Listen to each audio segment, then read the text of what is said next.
When we launched Duvel Green, now known as Duvel Single in the United States, we had a couple of challenges. One was that it was only available in 3 cities in very select high-end accounts in those cities.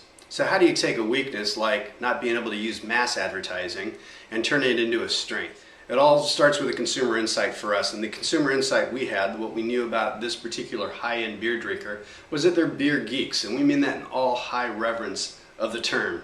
They're not just geeky about beer and the nuances of beer and curious about that, they're geeky about all things.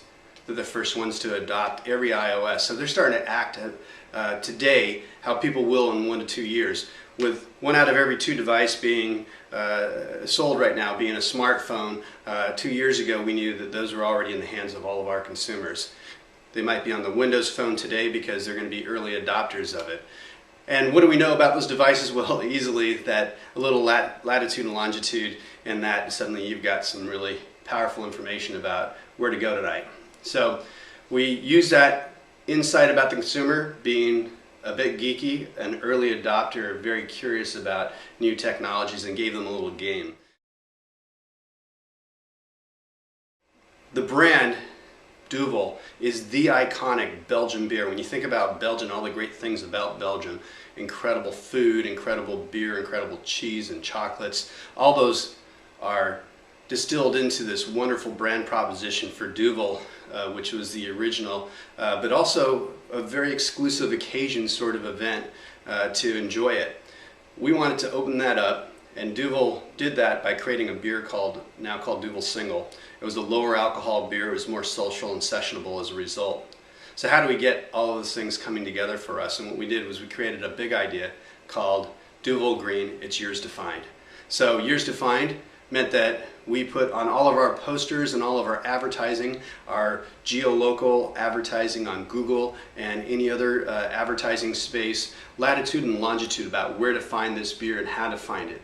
When you did find it, you'd go to a bar and you'd find that they had passports. When you got a number of those passports filled with stamps from the bartenders, you unlocked a Duvel Green beer glass. So can you use geolocation to actually start a movement and to put a brand on fire? I think that question's already been answered in so many ways this year, including the Jan 25 activities with the Arab Spring, and in terms of anything you've ever seen around events that are suddenly amplified by all the social networks. And that's exactly what happened to us.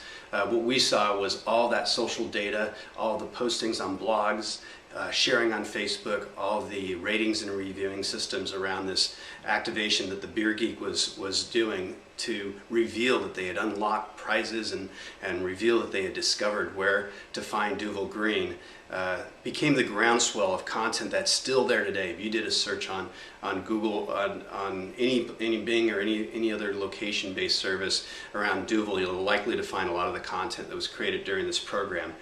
We also saw incredible growth on accounts where we blew kegs at account after account, where consumers were picking up thousands of these glasses and filling out their passports and really becoming part of this movement. And then over 300% growth of the brand and sales just during the time period that we were activating. So can Geo-Loco be part of a big idea and part of a big movement? Absolutely. Let's take a look at the actual program and how it played out.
got some smoothness to it like Duvel does. It's good. I like it. Are you guys going to drink it from now on? Is this gonna If it's available, you make it available, I will drink it.